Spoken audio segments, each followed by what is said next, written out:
93.9. Dimensión Salud. Con Elian Premio. Modna pista, to je prava stvar. Lepe punce, ti so božji dar. 17 horas 35 minutos y le damos parte a esta segunda mitad del programa, ¿no? A la que dedicamos especialmente para charlar con un referente, con un especialista en Derecho de la Salud, y hoy le agradecemos especialmente al doctor Carlos Vassallo que nos acompañe. Y antes de ir a la pausa habíamos dicho, Carlos, ¿el Sistema Único de Salud es una posibilidad para la Argentina o es un sueño de cumplimiento imposible? Es un sueño eterno. Sí, ¿no? Porque todo el que metió los dedos ahí salió mal, ¿no? Sí, no, yo creo que... Yo hace muchos años que trabajo dentro del sector y tampoco quiero que permanecer engañado toda mi vida, ¿no? Un sistema de salud es una construcción política, económica, social. Es muy difícil pensar en que Argentina pueda llegar a virar o dar un salto tan importante hacia un sistema único de salud, en el sentido que cuando se han armado sistemas es porque han sucedido cosas muy particulares, o la salida de una guerra, el caso de Inglaterra, donde todo el mundo estaba en una situación muy, muy deplorable desde el punto de vista sanitario, o un consenso político mayúsculo como en Italia, desde el Partido Comunista hasta la democracia cristiana estaban de acuerdo. Hoy esas condiciones no están dadas, ni siquiera yo diría que en Brasil, que ellos han hecho la reforma en 1988, a partir de la reforma de la Constitución, ellos avanzan hacia un sistema único. Pero hoy Brasil, como recién decía tu hermano, tiene 200 millones de habitantes, pero tiene 45 millones de personas que tienen un plan de salud. Son el segundo mercado de medicina de prepaga de América, después de Estados Unidos. Entonces, vos te das cuenta que hay un sistema ahí que no puede contener. Si esos planes no existieran, si el privado no existiera, en Brasil tendrían una eclosión, no podrían atender a todo el mundo, ¿no? ¿Cuáles son los criterios para pensar en algunos? Vos decías, es impopular decir que no, a veces es impopular restringir. ¿Cuáles serían los no legítimos? O algunas coordenadas, algunos tips para pensar en un no legítimo. Sí, yo creo que ahí hay que empezar a plantearse algunos esquemas, por ejemplo, que la economía de la salud nos da algunos elementos como para poder establecer, por ejemplo, mecanismos de copago, teniendo en cuenta el costo-efectividad que tienen las prestaciones. Hay prestaciones que todo el mundo sabe que son muy costo-efectivas, que deberían ser gratuitas y accesibles para todo el mundo. Mientras hay otras sobre las cuales hay un marco de duda y de incertidumbre respecto de esas prestaciones, para lo cual se podrían poner algún criterio de selección de esa manera y no poner un solo valor, o mejor dicho, valores cuasi uniformes para poder acceder a todas las prestaciones con independencia de su evidencia, de su costo-efectividad, ¿no? Eso podría ser un elemento. Es cierto que hablar en Argentina de compartir el costo con el usuario es casi una inmoralidad, porque nosotros ya pagamos, tenemos. Si uno mira el financiamiento del sistema de salud argentina, nosotros estamos casi en un 37% de aporte de gasto privado, gasto de bolsillo, que es algo que se fue trasladando, se fue incrementando a lo largo del tiempo, y es quizás el criterio que te habla más de la falta de solidaridad del sistema. Y sin embargo le dedicamos 9 puntos del Producto Bruto a la atención de las... Bueno, claro. Está en la rosadita. Pero dentro de esos 9 puntos, Elian, no te olvides que hay casi 3 puntos que son de bolsillo, que son privados. Claro. Entonces, y en esto lo quiero remarcar porque hay una diferencia muy grande, incluso entre lo que es gasto público exclusivo de lo que es gasto con afectación específica. El dinero de PAMI, que es mucho dinero, pensá que en medicamentos solamente son algo así como 18.000 millones, estamos hablando de 60.000 millones de pesos destinados a PAMI. Es un dinero, es un recurso que tiene un destinatario específico, que son los 4 millones. Bueno, ahora se ha descubierto que hay aproximadamente 400.000 personas que estaban muertas, ¿no? Claro, sí. Bueno, fue un informe que hizo la auditoría que fue lapidar, terrible, ¿no? terrible. Donde uno pensaba decir, bueno, si esta persona que tiene 130 años vive, lo mínimo que podemos hacer es medicarla y darle el medicamento, ¿no? Pero lo cierto es que fue un fraude. Entonces, ese gasto que el mismo gasto de la Seguridad Social, son gastos que están destinados a las personas que hacen los aportes aportes y las contribuciones. Entonces, si uno descuenta todo esto, lo que nos queda es un gasto público muy bajo. Claro. Es un gasto público solidario que tiene que atender todo lo que son las políticas públicas generales y atender a los hospitales, los centros de salud y todo lo que tiene que ver con, bueno, con el esquema de cobertura básico, ¿no? Ahora, esto es impopular también y quizá a contramarcha del mundo, pero tocaste el tema PAMI. ¿Podríamos correr la edad jubilatoria, es decir, el ingreso a la pasividad que hoy lo tenemos en los 65 años y los 60 para hombres y mujeres respectivamente? ¿Eso lo podríamos extender en la Argentina o no? Habría que hacer una discusión. ¿Qué pregunta? Habría que hacer una discusión mucho más. No, digo, ¿por qué te lo digo? Porque, por ejemplo, yo voy a poner el caso de la abuela de mi mujer, ¿no? Que es mi abuela también, ¿no? Hace unas empanadas espectaculares. Pero la abuela está pisando los 100 años. Se jubiló a los 50 como directora de escuela en Mendoza.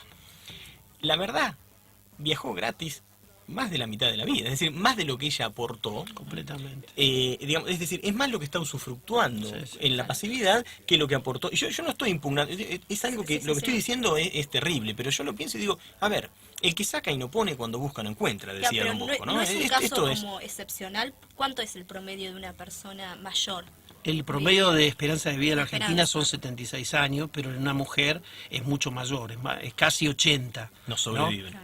Sí, sobreviven y con una diferencia bastante importante, ¿no? No Porque sobreviven en todo el hombre está por debajo, está en los 73 años versus los 80 de la mujer. Eso da un promedio de De los 76. Hay ahí una...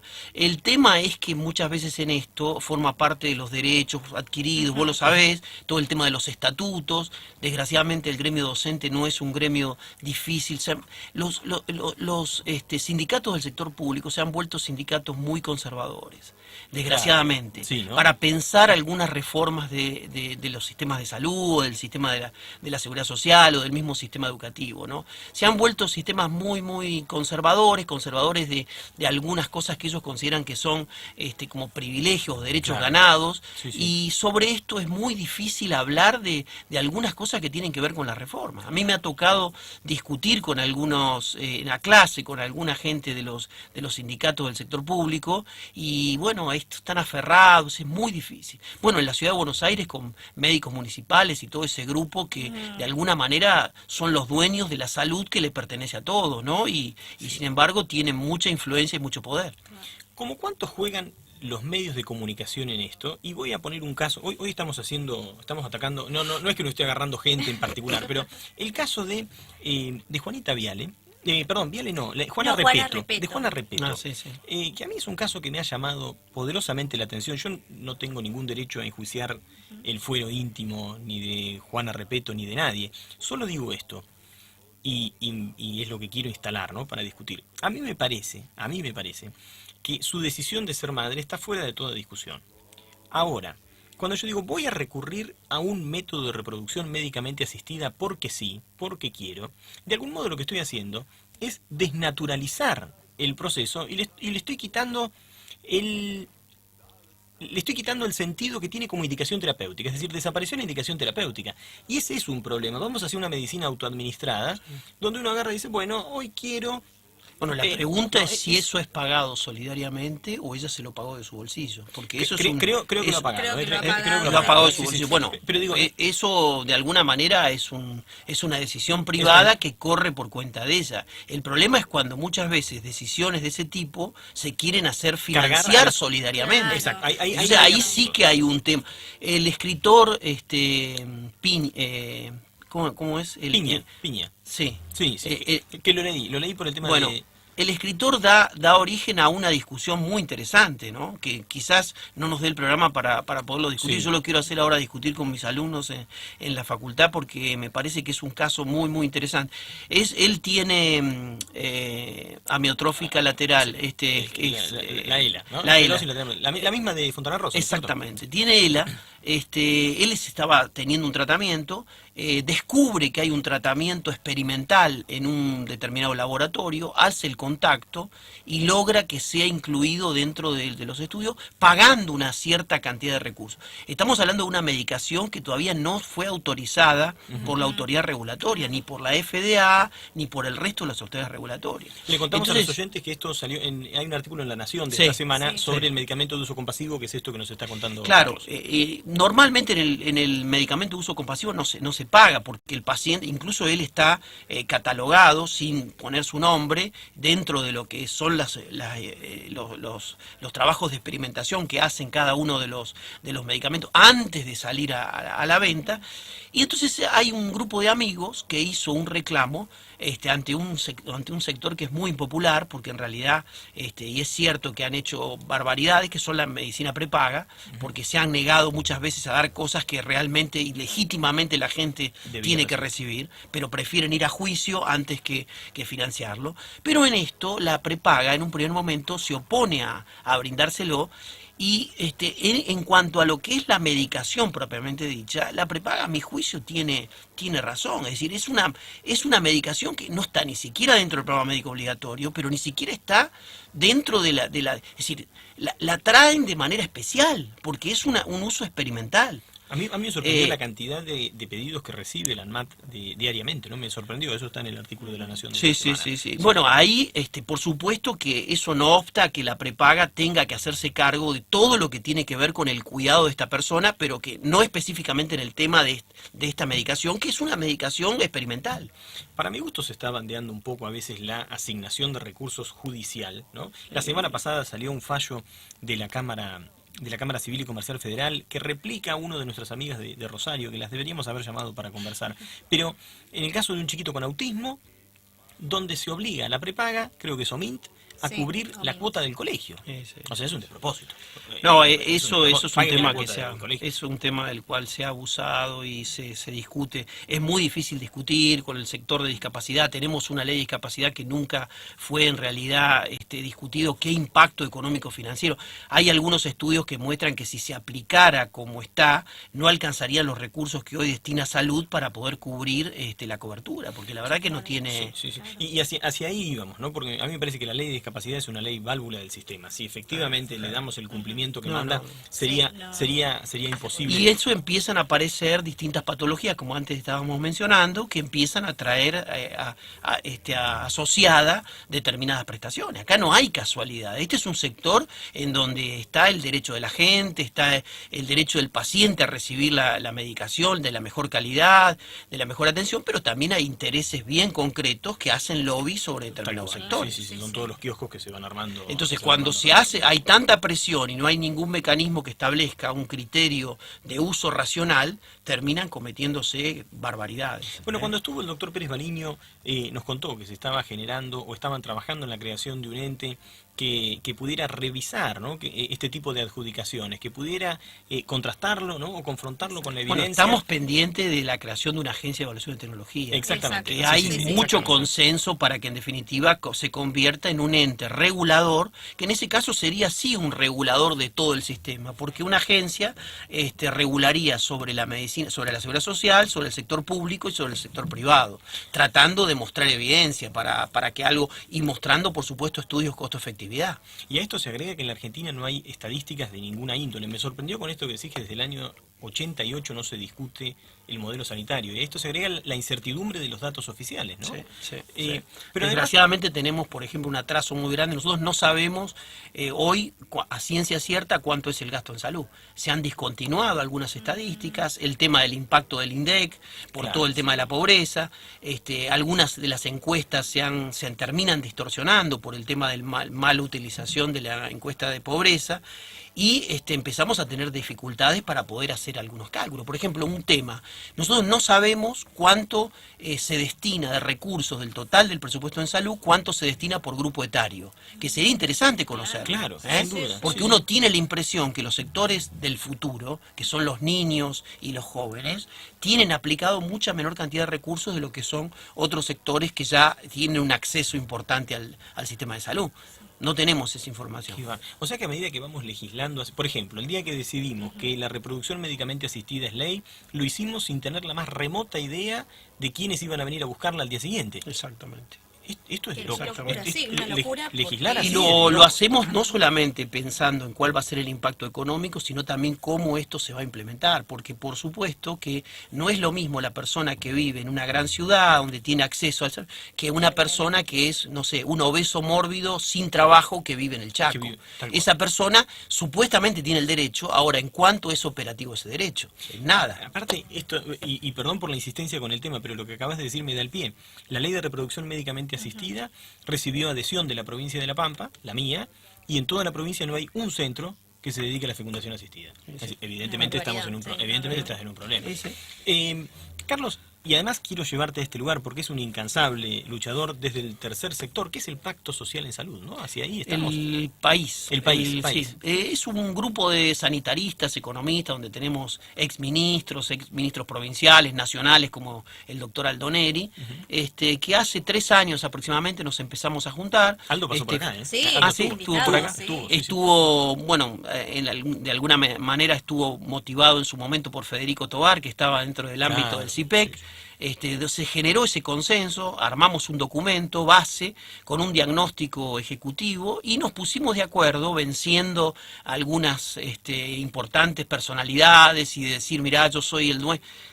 Nos pusimos de acuerdo en 13 medidas para trabajar en un consenso sobre el sistema de salud. Bueno, hoy seguimos con la idea de seguir manteniendo este grupo vivo, generando una especie de consenso que trascienda a los partidos políticos y que empiece a ir un poco más allá. Nos inspiramos mucho en Brasil. En Brasil existe lo que se llama un partido sanitario que expresa a distintos sectores por encima de la pertenencia política.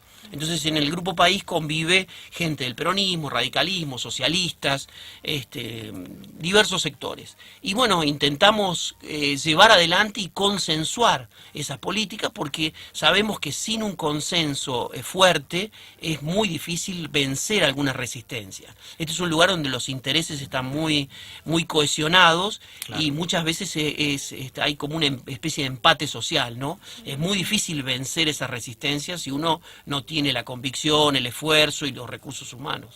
Ojalá que puedan llevar, llevarlo de hecho a todos los despachos legislativos, a todos los gobernadores, digamos, y que puedan comprender esto. Y por supuesto cuenten con nosotros para que desde aquí, modestamente, todo lo que podamos hacer para colaborar. Hemos estado visitando al ministro de Salud, que nos ha convidado con participar en unas comisiones de trabajo que se han organizado, y tenemos algunas reuniones pendientes con el presidente de PAMI, que al mismo tiempo es firmante del documento, y con la ministra de Salud de la provincia de Buenos Aires, con las cuales vamos a trabajar un poco en esta idea de tratar de aportar nuestro punto de vista para ayudar al cambio, ¿no? Y una última antes de pasar por ahí a otro plano de la entrevista, pero vos recién decías la realidad del interior y la realidad de los grandes centros urbanos, ¿no? Digamos, porque Rosario es el interior, pero no vamos Rosario, Córdoba, Mendoza, no es lo mismo que por ahí estar internado en zonas rurales, ¿no? En la Patagonia amplia. ¿Cómo, eso tenemos números también o no? De eso no. ¿De cuánto tenemos personas viviendo en las grandes zonas rurales? Y por ejemplo, en cuanto a la distribución del recurso sanitario. Ahí lo que termina pasando, lo que está terminando de suceder, es que la seguridad social y la medicina prepaga se concentran en las ciudades.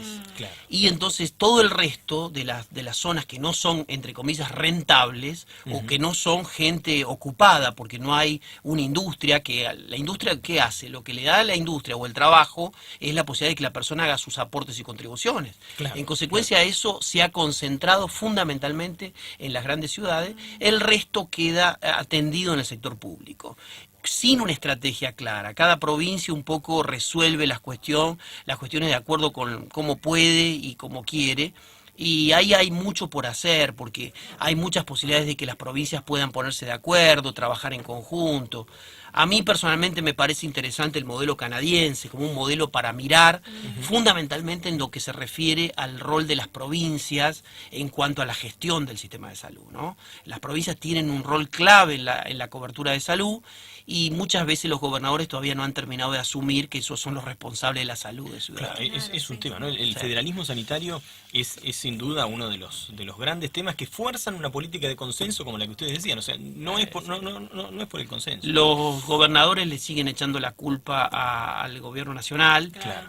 y en realidad tienen mucha responsabilidad para poder organizar, porque ellos no tienen límites para poder organizar en su territorio provincial una salud diferente. Sin embargo, ninguna provincia, por ejemplo, lo ha realizado. Tenemos alguna experiencia, pero de los años 70 en Neuquén, que todavía sigue dando sus frutos, porque hubo un par de decisiones importantes, pero después de eso no hubo más. Algunas iniciativas que en su momento tuvo Río Negro, que después se quedaron en el camino, algunos intentos de armar un seguro provincial de salud, y bueno, y que fueron, de alguna manera, fueron fracasando, ¿no? Después de la crisis del 2001-2002, se dio un programa que se llama Sumar, un programa que funcionó bastante bien, hasta que se empezaron a dar cuenta que no era suficiente que el Estado Nacional aportara recursos, sino que había que organizar seguros provinciales de salud. Y en eso estuvieron hasta que se terminaron yendo el gobierno anterior, y bueno, me da la impresión que este gobierno todavía no terminó de asumir que ese programa podría ser un puntapié interesante para organizar los seguros provinciales. ¿Y eso a qué se lo atribuís? A que generalmente salud es una caja de la cual se saca. Y Quiero decir, salud no está dentro de la agenda. No está en la agenda. A pesar de que es Y una de las hay- grandes preocupaciones de la ciudadanía, Sí, pero, no está en la agenda. pero cuando miramos la agenda, sí. aparece el empleo, aparece la inseguridad, aparece la inflación, aparece... salud no aparece. Aparece esta educación antes que salud. Antes que salud. Y debe ser porque algo la población recibe y percibe... En realidad la gente no percibe el derecho a la salud. El derecho a la salud lo percibe como recibir prestaciones cuando la persona está enferma, Claro. e ir, o tiene un proceso agudo, ir al hospital y que le den alguna prestación. Y eso no es el derecho a la salud.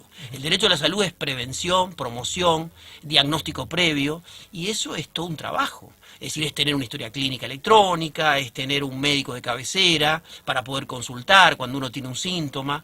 Eso es parte del derecho. El derecho, el derecho a la salud es cuidar y mantener.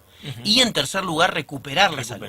Claro. Pero cuidar y mantener es una dimensión que acá no está desarrollada, ni por la seguridad social, ni por el sector público. Sin duda. Lo sacamos a Carlos de este lugar y vamos a llevarlo a otro lugar, porque es cordobés de nacimiento, es santafesino por adopción, porque allí estudió. Pero lo que a mí más me llama la atención es que es un contador con una vocación sanitaria indudable, indudable. ¿Por qué te hiciste contador especializado en salud?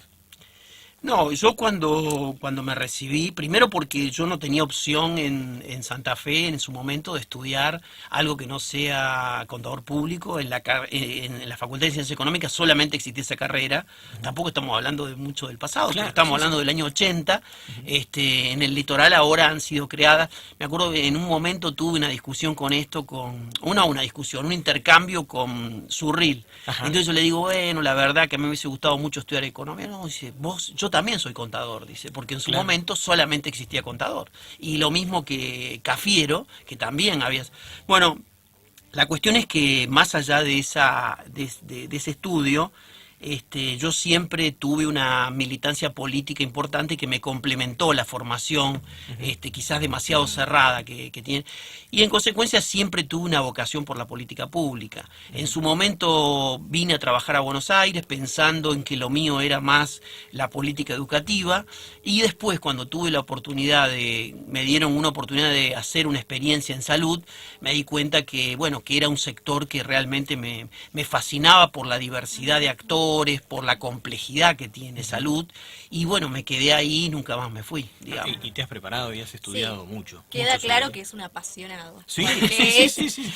No, y es un apasionado que también ha recibido muchos golpes, porque hace mucho tiempo que venimos trabajando, y a veces cuando uno hace un raconto de lo que se ha avanzado, viste, hay dificultades para poder producir transformaciones, ¿no? La gente no es fácil de cambiar, no es fácil de cambiar. ¿Un recuerdo de tu infancia? Una infancia bastante feliz en San Francisco, divirtiéndome, salvándome la vida, porque 2 veces pasé abajo un auto, pero muy inquieto, muy travieso, bueno, y eso hace que que haya caminado mucho. Yo he viajado, tuve la suerte de viajar mucho, no solamente porque estuve en Italia en algún momento, sino porque después la vida me ha hecho que trotara mucho por el mundo, por América, sobre todo por Europa y por América Latina, donde he ido a trabajar, a Brasil, a Ecuador, y experiencias muy lindas de trabajo. Última, una imagen del porvenir, un deseo hacia el futuro. Un deseo es la posibilidad de que en el área de salud podamos construir algunos instrumentos de gobernanza, podamos construir la agencia de evaluación de tecnología, podamos construir un mayor arraigo por las reglas de juego de los distintos sectores y que podamos llegar a la cobertura universal, no negando las distintas expresiones pluralistas y diversas que existen, sino logrando que eso se coordine, se integre de alguna manera, sin buscar una uniformidad, porque la uniformidad te habla mucho del poder, y un poder que el Estado hoy no tiene para hacer eso, pero sí lo podría tener para poder lograr ciertas compensaciones, ¿no? Y poder lograr que toda la población tenga una cobertura de salud y que en esta materia no tengamos que padecer que una persona por no tener recursos no tenga acceso, ¿no? 6 de la tarde, se terminó Dimensión Salud. Hay que agradecerle muy especialmente a Carlos. Muchas Te vamos a gracias por comprometer. venir. Te comprometemos para Muchas una próxima gracias a vez y ustedes. te vamos a volver a invitar. Bueno. No, nosotros nos vamos. Y nos vemos el martes que viene a las 17 horas por Radio Palermo en Dimensión Salud. Chau.